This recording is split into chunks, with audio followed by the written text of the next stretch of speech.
Yo, it's your boy Zack from the Fairly KickAss podcast.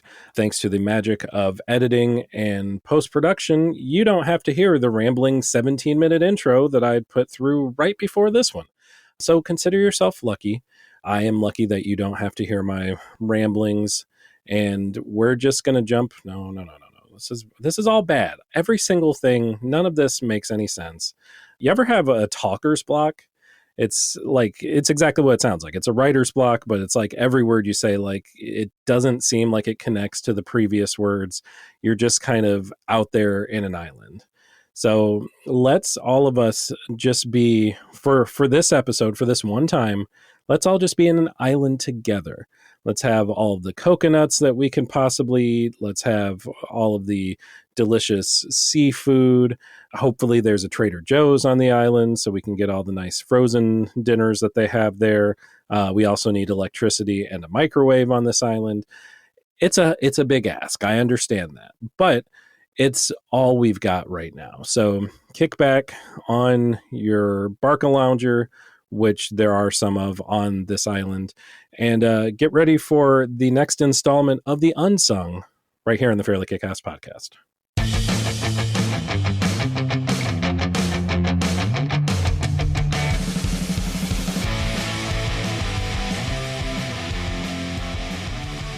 As I said before the music played, this is the Unsung, where we look at individuals that were pivotal, that were important to the world of music, but ones that maybe you haven't heard of, ones that maybe you're not familiar with, ones that maybe you are familiar with, but perhaps not in the context of what we discuss them for. It takes a lot of people to make music into what it is today, to make it popular, to make it something that you're familiar with, to make it something that you want to listen to. And today's episode is no exception.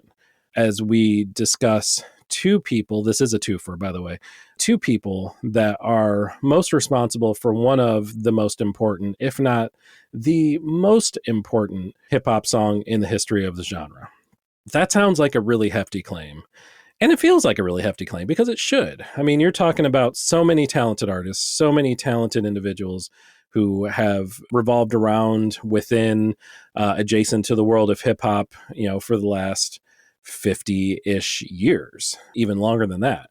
And to say that one song, not even one artist, one album, but one song could be so dramatically impactful it feels bad to even say it. So this has to be one of the songs that you listen to, that you look at and say, yes, that was an important song in the history of the genre. The genre may not have been the same if this song was not recorded and released and had the sort of reaction from people who listened to it at the time that it did. I feel confident in saying that this song embodies all of that and then some. So without further ado, let's talk about the two people responsible for the song. I'm not going to mention the song yet. We gotta leave something behind the curtain for at least a little bit here. We will talk about it in due time. You may know the story already, so you may know what song I'm going to be talking about here. But if you don't, or if it's just a story that you want more details on, because it is a really interesting story of its own merit, then keep listening. Please keep listening. Oh God, please keep listening. We need you to not stop listening. Curtis Brown. Name may not do anything for any of you. Certainly didn't do anything for me as I started this journey. Better known as Grandmaster Kaz, a name that might spark some sort of familiarity with folks. Also known as Casanova Fly, one of the two main characters of our story. By the way, that Casanova Fly bit is pretty important, so just tuck that away for a few minutes as we continue on here. Now, Grandmaster Kaz, that name isn't necessarily just like a moniker. It's not just something that you just adorn yourself, especially back in like the 70s and the 80s. Those names had weight to them. They had a gravitas. With Kaz specifically, he detailed during an interview of a specific moment in which he was spinning, and shame on me, I can't recall exactly where he was at, but he was playing a set and he was just playing out of his mind, just super, super fast. And it was reminiscent to a lot of people listening to the speed and the accuracy and just the talent that Grandmaster Flash exhibited at the time. And he kind of mentioned that the crowd just started chanting Grandmaster, Grandmaster over and over again, unprompted. And, at that point, he was like, well, I guess I've earned that. I guess I have ascended to the next level of hip hop mastery. And to be fair, the title is absolutely warranted and absolutely earned in every possible way. He may be rap royalty now, as we sit here in 2024 discussing him, certainly one of the pillars of the early days of hip hop. But back then, back in the 70s, he was just like all the other folks trying to make it work, trying to catch on, trying to blow up, trying to be that next big thing. And if there was anyone who was positioned to do that, to be that next big thing, it was Kaz, because he could do everything. He could rap, he could produce, and another important point to stash away for the next couple minutes, he could also write. He was the total package of hip hop, and it was just going to be a matter of time before the world saw what he was capable of doing, sort of. So with his crew, I saw them referenced as the Mighty Force. I also saw them referenced as the Force 5. Kaz himself referenced them as the Force 5, so that's what I'm going to be going with here. But the crew is very active in the live scene, doing sets at venues all across New York, let's say. Maybe outside of New York. I really didn't see any instance of any sort of sets outside of New York City.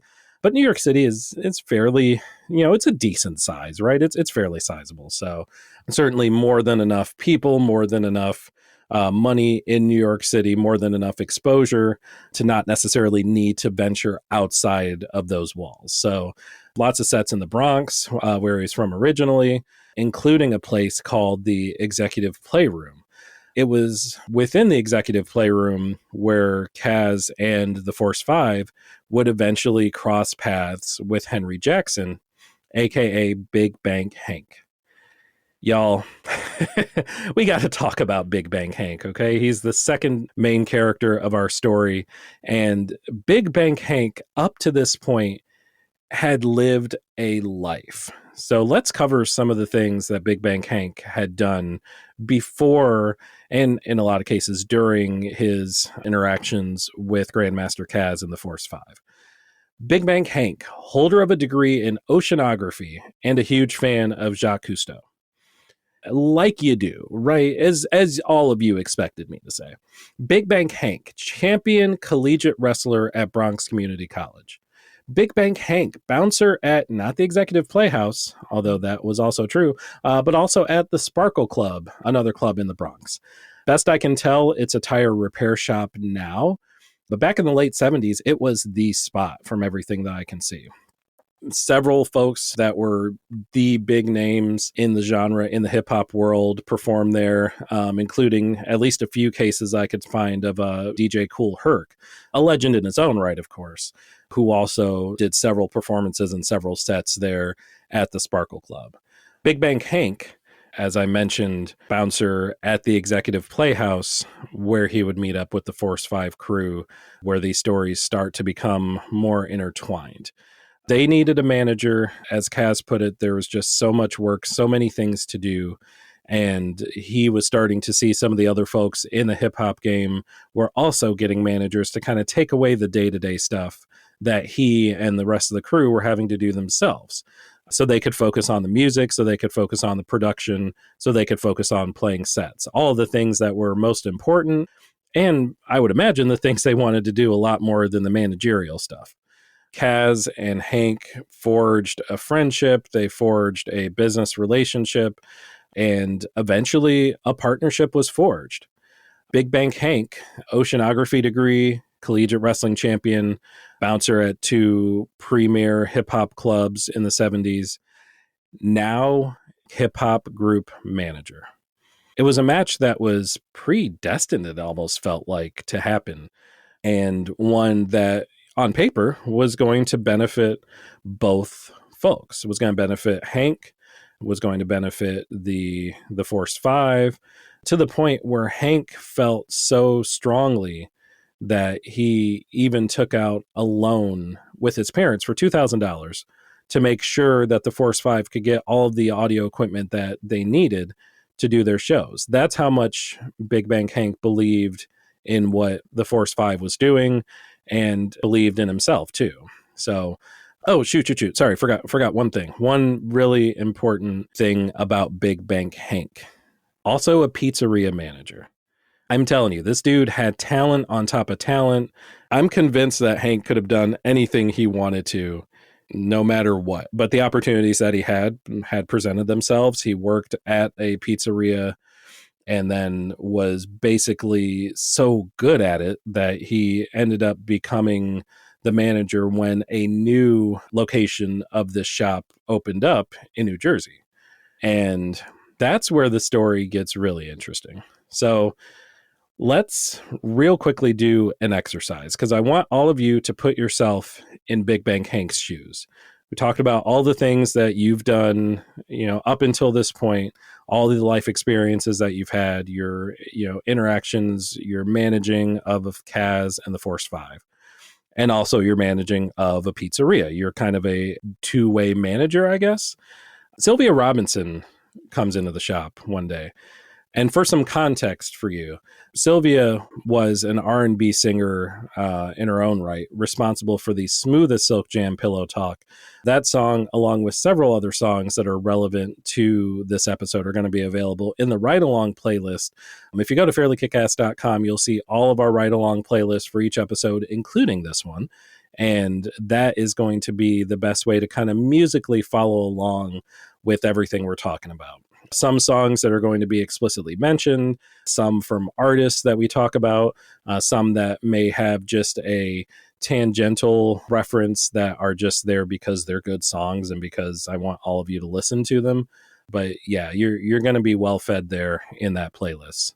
So go check that out either after the episode, during the episode, if you want to kind of hop back and forth. Yeah, the oyster is your world. No.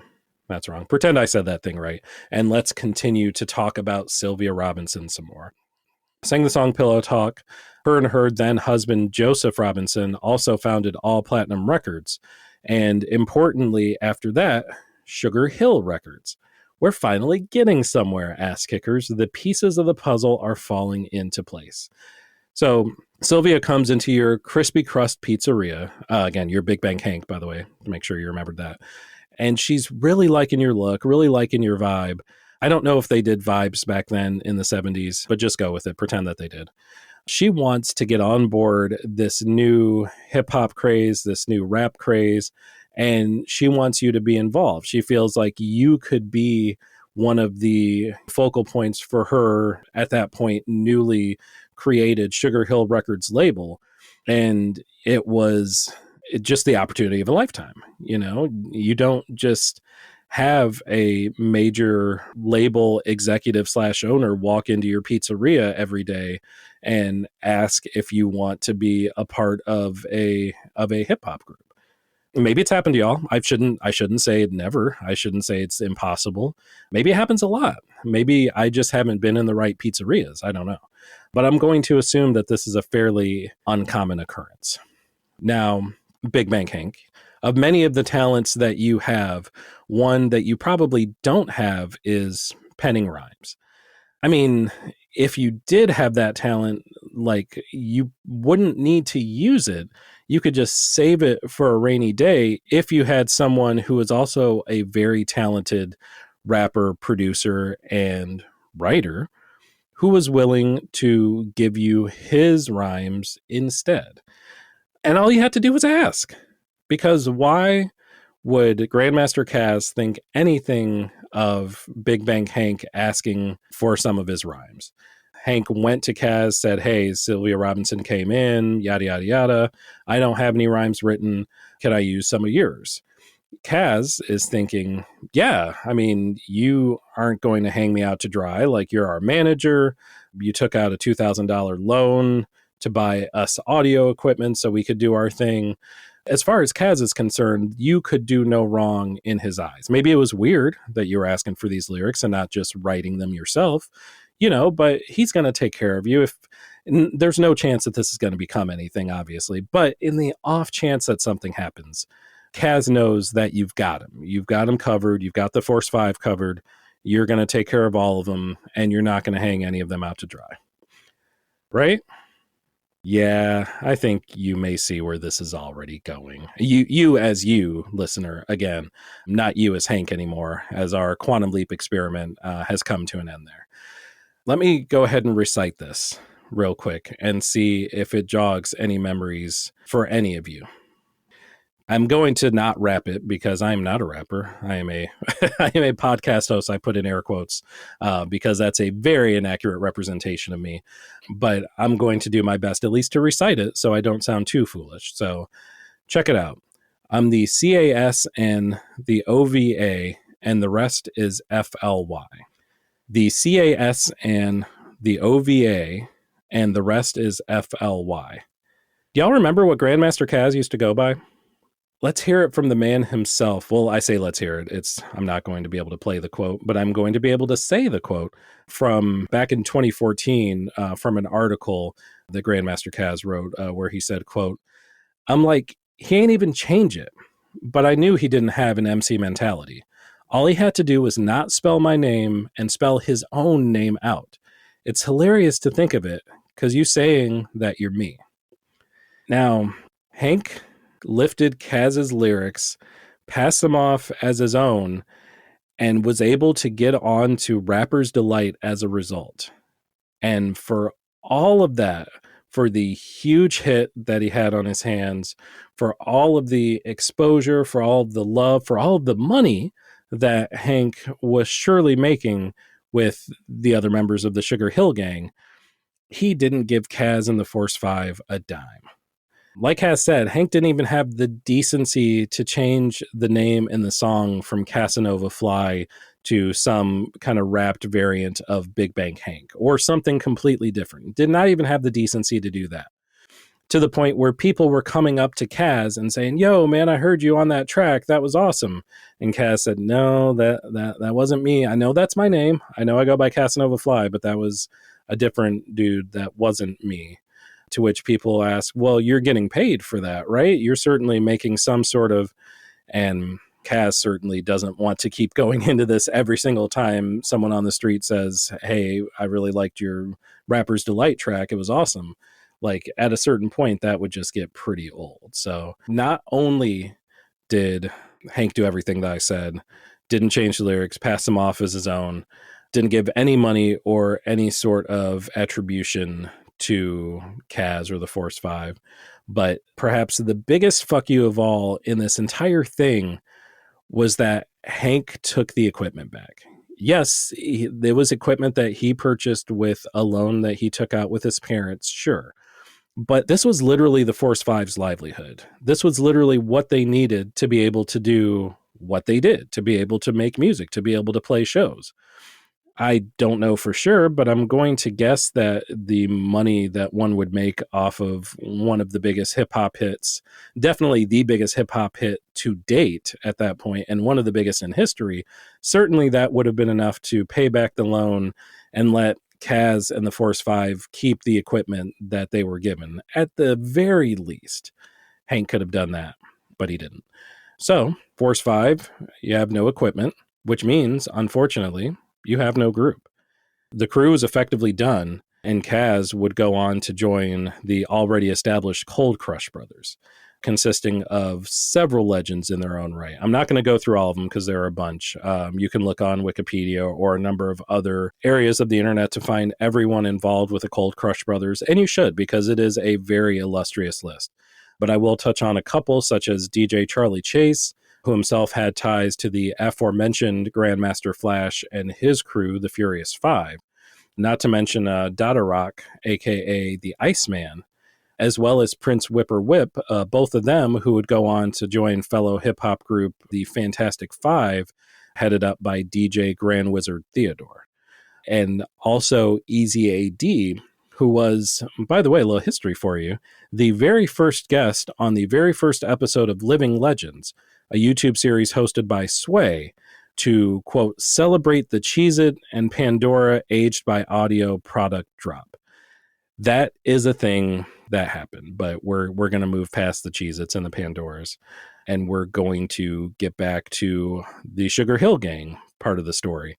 Now, you might wonder, because there was more than just Big Bang Hank in the Sugar Hill Gang, were the other folks in on it as well? And from what I could see, the answer was no.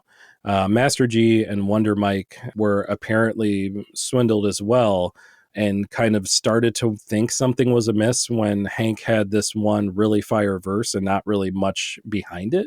But of course, they had no real reason to think that anything was, nefarious was going on. And I'm sure that they were at least somewhat put at ease by the buckets and buckets of cash that they were making. I'm sure I would be too.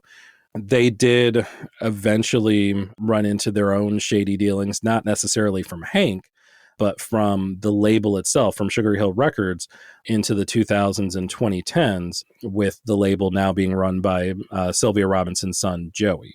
Joey and Hank would essentially continue the Sugar Hill Gang name when Master G and Wonder Mike both left the group due to aforementioned shady dealings and went off to do their own things.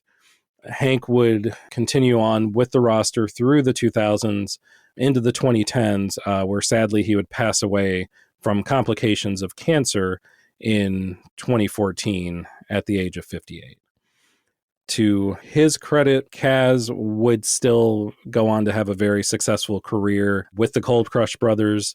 He would go on to star in influential hip-hop movie, arguably the first hip-hop movie, called Wild Style in 1983. You've probably heard of that. It certainly is an iconic movie in and of itself, but also an iconic piece of the history of hip-hop as a whole.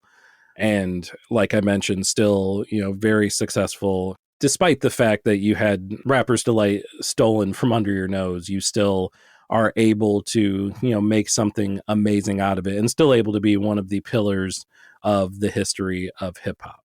Grandmaster Kaz also went on to do tours, kind of hip hop history tours, where he would discuss the history of the genre, where he would discuss his own history. This was something that he did with a company called Hush Hip Hop Tours in New York City. I don't know if he's still doing it. If he is, and you end up in New York City, probably worth your time to do this, because by all accounts, it does seem extremely insightful. Kaz seemed to give information that wasn't necessarily readily available elsewhere. In fact, some of the things for this episode, for my own research, came from some of the discussions that I saw of things that Kaz said during these tours. So very, very cool that he was able to take his knowledge, take his experiences, and do something that awesome. And to kind of be able to give that knowledge to folks who otherwise may not have known exactly what those stories were. So very, very cool. Kaz the historian on top of the producer, rapper, writer, and all of the other things that he's done throughout the years. But despite everything that Kaz did, despite everything that Hank did, and this is not a slight to either of them or anyone else that I mentioned in this episode, but Rapper's Delight as a song went on to be bigger than all of them. And truly, its impact in the hip-hop genre, not even in the hip-hop genre, let's just scratch that all together. Its impact in music, period, full stop, case closed, cannot be overstated. To that end, it's always a fun and interesting sort of thought exercise to ask, what if? And there are a lot of what ifs that could be in play here. For instance, what if Sylvia Robinson had went into a different pizzeria? What if Grandmaster Kaz had decided not to give Big Bang Hank any lyrics, or if Kaz provided conditions for the usage of those lyrics, be it something purely financial, I get a cut of royalties or what have you, maybe a spot for Kaz and some or all of the members of the Force 5 in the Sugar Hill Gang. Would there have been a butterfly effect that would have altered some other artists, altered some other songs, perhaps we would be looking at an entirely different episode of this podcast had that not transpired. Perhaps this podcast wouldn't exist because the landscape would be so different. It's truly hard to say, but it is, for all of these kind of unsung episodes, to see the impacts that a very small number of people had on a very large scale is always super, super fun. So thank you, Kaz, for your contributions. And truthfully, thank you, Big Bang Hank, and rest in peace as well, for your contributions, because certainly, with Big Bang Hank even being considered perhaps in the more villainous role in this situation, Rapper's Delight is still not what it is if he hadn't done what he did. And I don't know what I would have done in his situation, which is why I kind of threw out that exercise earlier, that maybe several of you do the same thing. I think there's a version of me that would too. Honestly, that's, again, you're placed with an opportunity of a lifetime. And sometimes it's kind of hard to say no to things like that. So thank you all for listening to every episode of the Fairly KickAss podcast that you've heard. If you've made it this far, greatly appreciate you. Greatly appreciate being able to research things like this, being able to learn myself about these people and these situations that were not at all the way that I thought they were. This is no exception. It's always fun for me. And hopefully you got even a small percentage of the entertainment and enjoyment and education that I got during the course of preparing and recording this episode. So thank you all so very much. I completely neglected to mention it towards the beginning of the show, but these unsung episodes are typically just a one-person job, which is why you don't hear Dan, you don't hear Jay. Fear not, we will have our other two esteemed co-hosts back in the saddle. So stay tuned for whatever we got cooking here on the Fairly KickAss podcast. We are getting into the autumn months with winter soon behind. So we'll be figuring out what our schedule is going to look like for the next couple months, maybe for the rest of the year. As always, we'll make sure that you have plenty of great content, a great variety of content, from our unsungs to our one songs, our top fives, of course, our monthly reviews, and all of the other episode types, and some new stuff coming down the pike too. So keep a lookout for us. Find us and follow us, subscribe, whatever you need to do in your podcast platform of choice to make sure that you are notified when new episodes drop of the Fairly KickAss podcast. Don't hesitate to hit us up directly on all of the social medias. It's really easy. We're Fairly KickAss everywhere, whether you're going to Twitter, Instagram, TikTok, or Threads. We are Fairly KickAss across the board. So send us a message. If you like the episode, we will typically post a number of things about the episode, some previews, some clips. If you like those, share them with your friends, share them with your family, and share with us what you think. If you have any suggestions, anything that you think we could do differently, anything you think we could do better, let us know. The phone lines are always open, and we would love to hear from all of you. fairlykickass@gmail.com will get you to us as well. All of us, the three hosts, Dan, Jay, and myself, as well as our esteemed producer, Nikki, will all be available, and we'd love to hear from all of you.